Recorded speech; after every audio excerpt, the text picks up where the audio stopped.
Okay, sports fans, welcome. Tonight we're going to be talking about the M26 Pershing.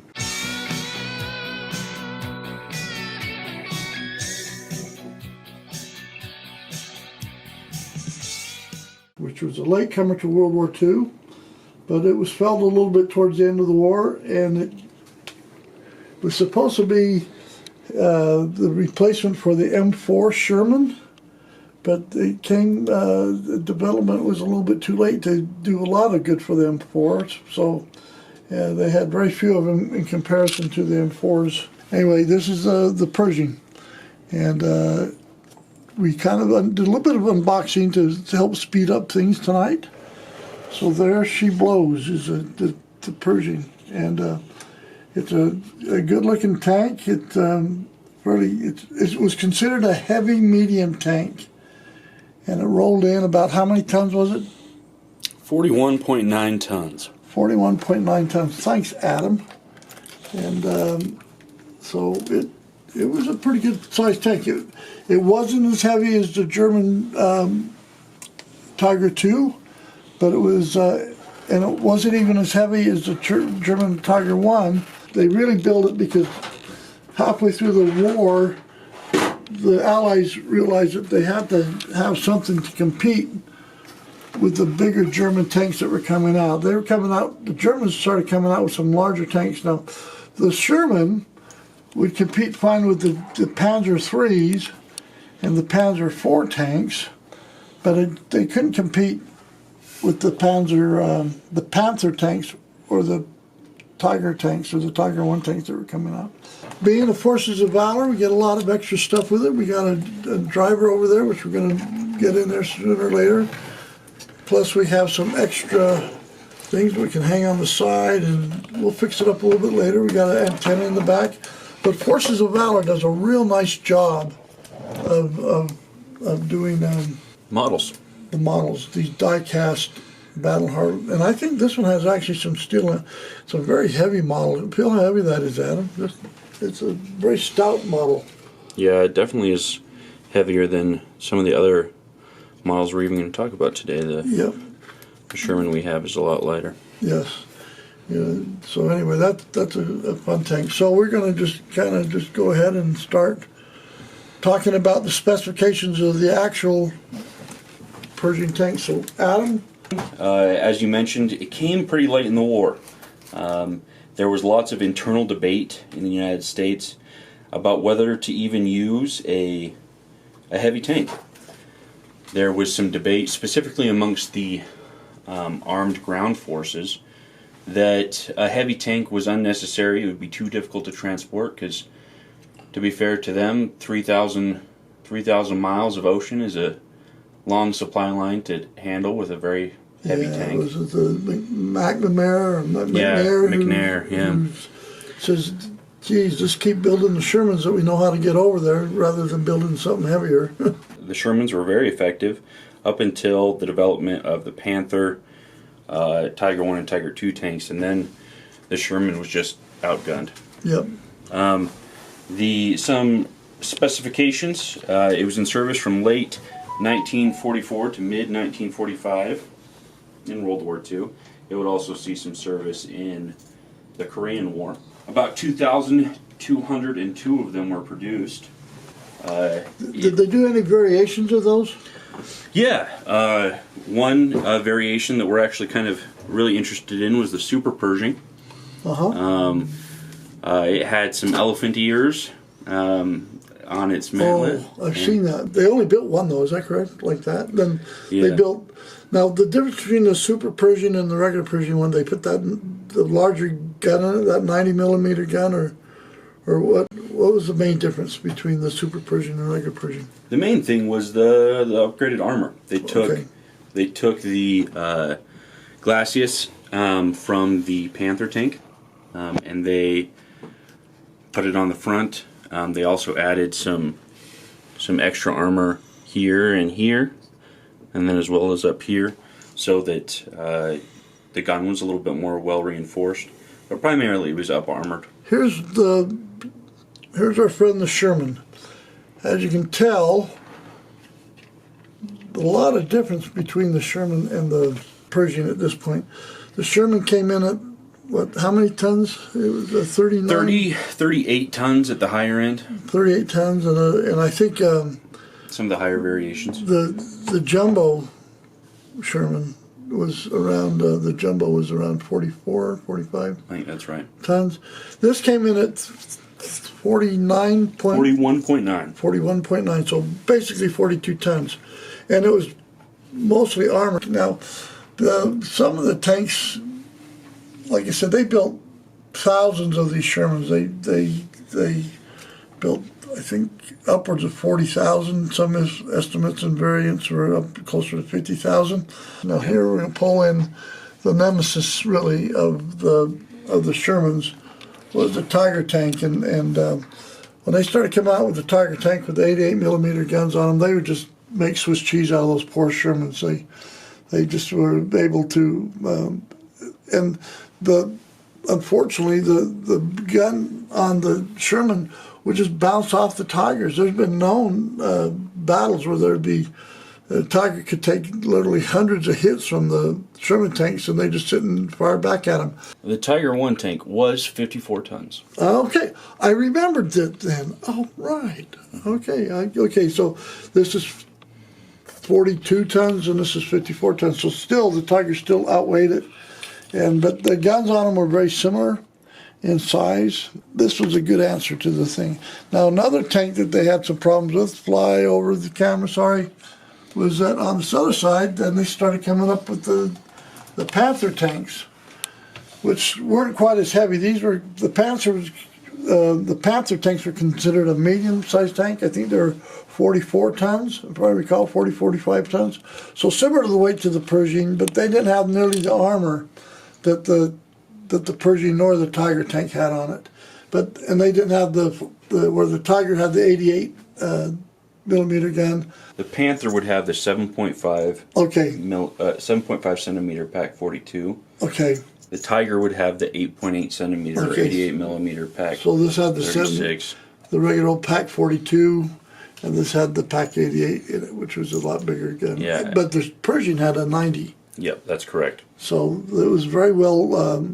They designed the Pershing to go head on head with the Tigers and the Panther tanks. Now, let's introduce the real elephant in the room sort of thing, was when they came out with the King Tiger. And we will magically have appear a King Tiger, which you can still see, which is quite a bit larger than the Pershing. But the Tiger 2 came in at a whopping 65 to 67 tons. And it had the large 88. So it had the same gun basically as the Tiger 1. It was just a bigger, more refined version of a Tiger 1. The Tiger 2 turned out to be a pretty good tank. It had less mechanical problems, and they had worked out a lot of bugs.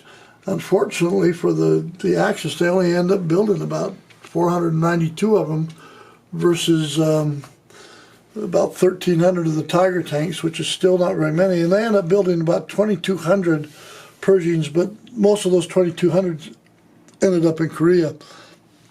And do you recall how many Pershings ended up in World War II in Europe? 250. 250. So out of the 2,200 they eventually built, they only had 250 make it to Europe. But there's documentation of a couple of battles where the Pershings got, at least with the Tiger 1, there's rumors they took out a Tiger 2, and I know they took out a Panther and a couple of Panzer IVs in the Battle of Boulogne. Is that the battle it was in? And so they did see some battles. They also had some defeats also. So they lost several of the 250 in battles. But let's talk about, okay, now we've talked about the nemesis and the competition, or I don't want to call it competition, but the Adversaries. Adversaries, that's a good word for that, of the of the Pershing. Let's concentrate on some of the specifications of the Pershing. Now, one thing I want to say, this Tiger tank this is a Century 21 tank, and this Forces of Valor tank weighs double what this Tiger tank weighs. I'm just saying it's a plastic tank versus a Forces of Valor makes an excellent tank. Most of the tanks we have here tonight are the Century 21 tanks. So, but if you have chances to buy the Forces of Valor tanks for about the same amount of money, they really are a better looking tank. Okay. Yeah. Okay. They went with the Ford V8 in this, which was one thing I want to talk about. The Shermans had, most of them had a radial aircraft engine in the back, air-cooled Continental aircraft motor in the rear, with a drive shaft going up with a sprocketed drive shaft and transmission up in the front here. Yeah. Now the Pershing had, which will end up being what most tanks have from now on, the engine in the rear and the sprocketed drivetrain in the engine in the rear.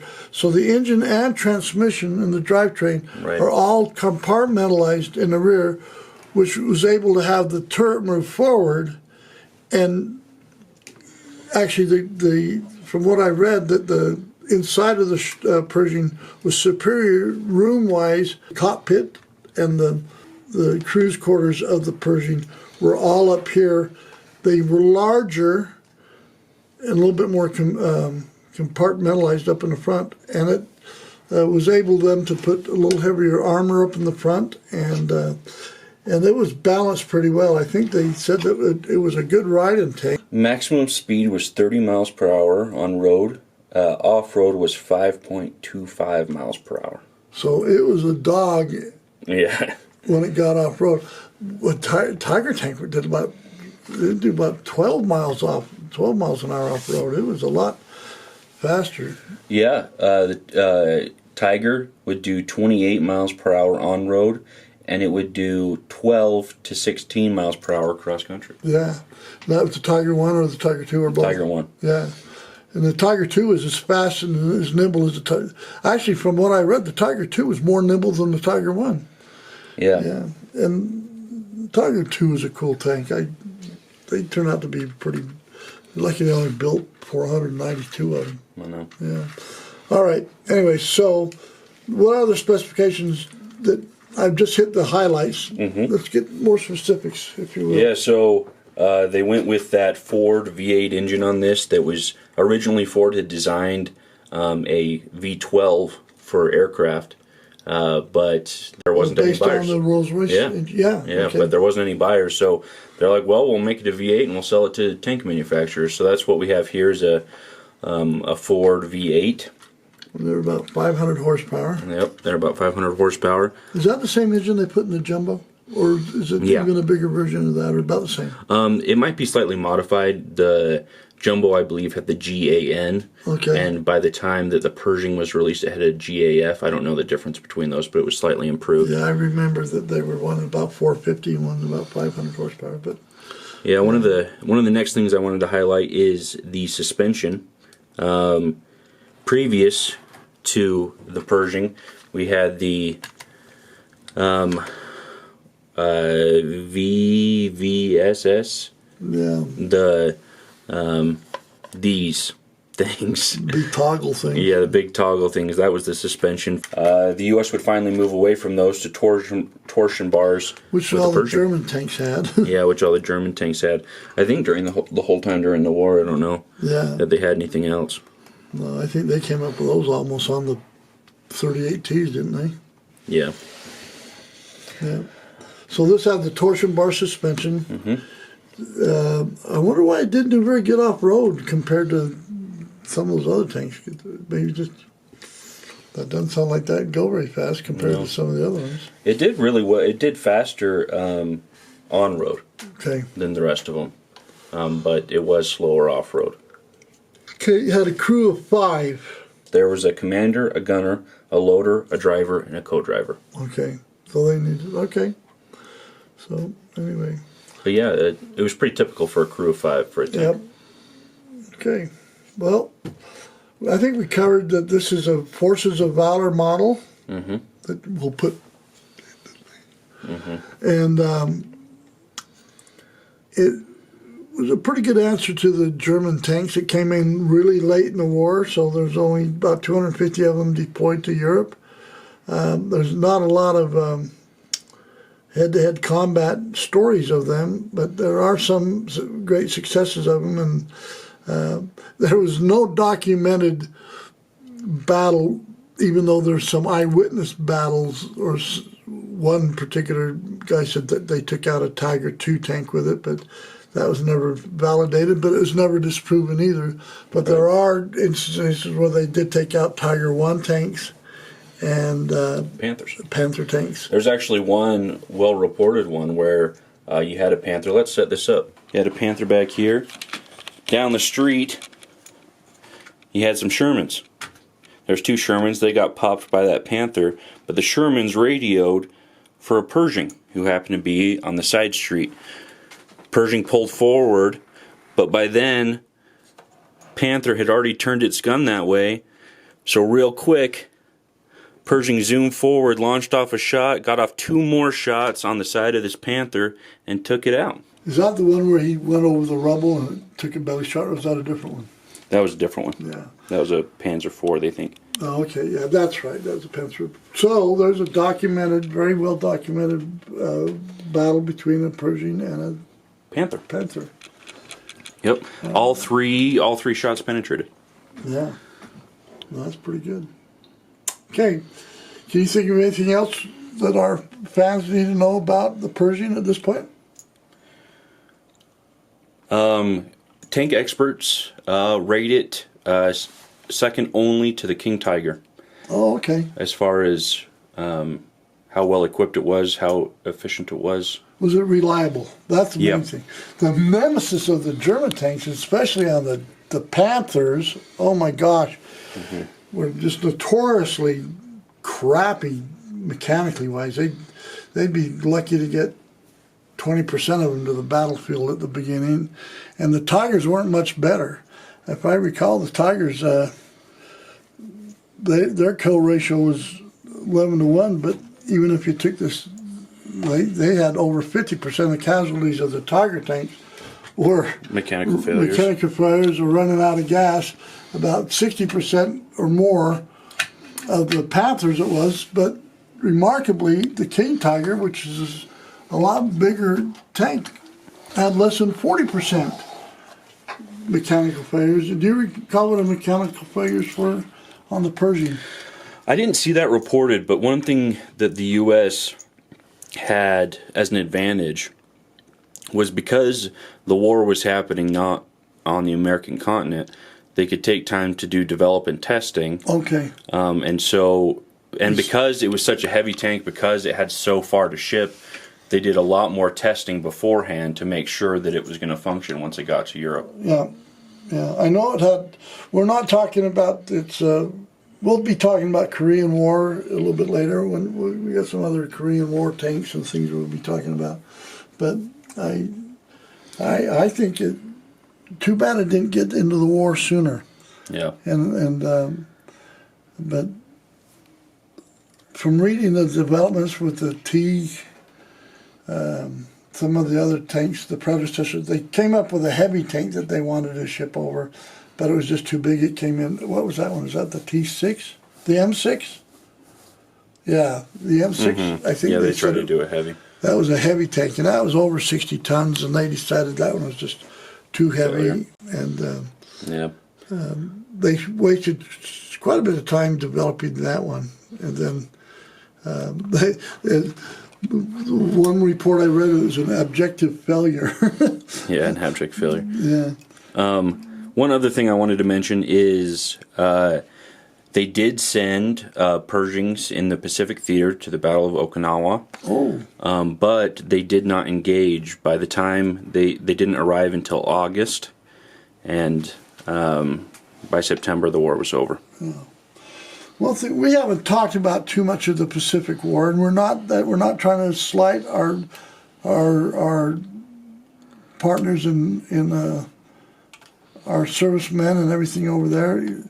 It's just that we have a lot more things going on in the European theater as far as our models and stuff we have. So Right. yeah, so I don't know if we want to apologize, but we acknowledge the Pacific Theater. My dad served in the Pacific Theater. In fact, he was in the Navy. And your grandfather served in Germany, right? Yeah, he served in the European theater. Didn't he drive a Hellcat or something? Yeah, he was M18 he was Hellcat? part of a tank destroyer battalion with the M28 Hellcat. Yeah, cool. Anyway, that's it for tonight. The latecomer to the war, but it was a good addition to the war. Too bad, like the King Tiger, they didn't build very many of them. They didn't get them over there very fast, and so did it have outcome on the war? Not significantly. Like the King Tiger, did it have outcome on the war? Probably not. But if they both got there earlier or bigger numbers, they could have helped the tide of the war one way or the other. So, but there's the Pershing against its main adversaries right there: the King Tiger II, the Tiger I, and the Panther. Subscribe, damn it!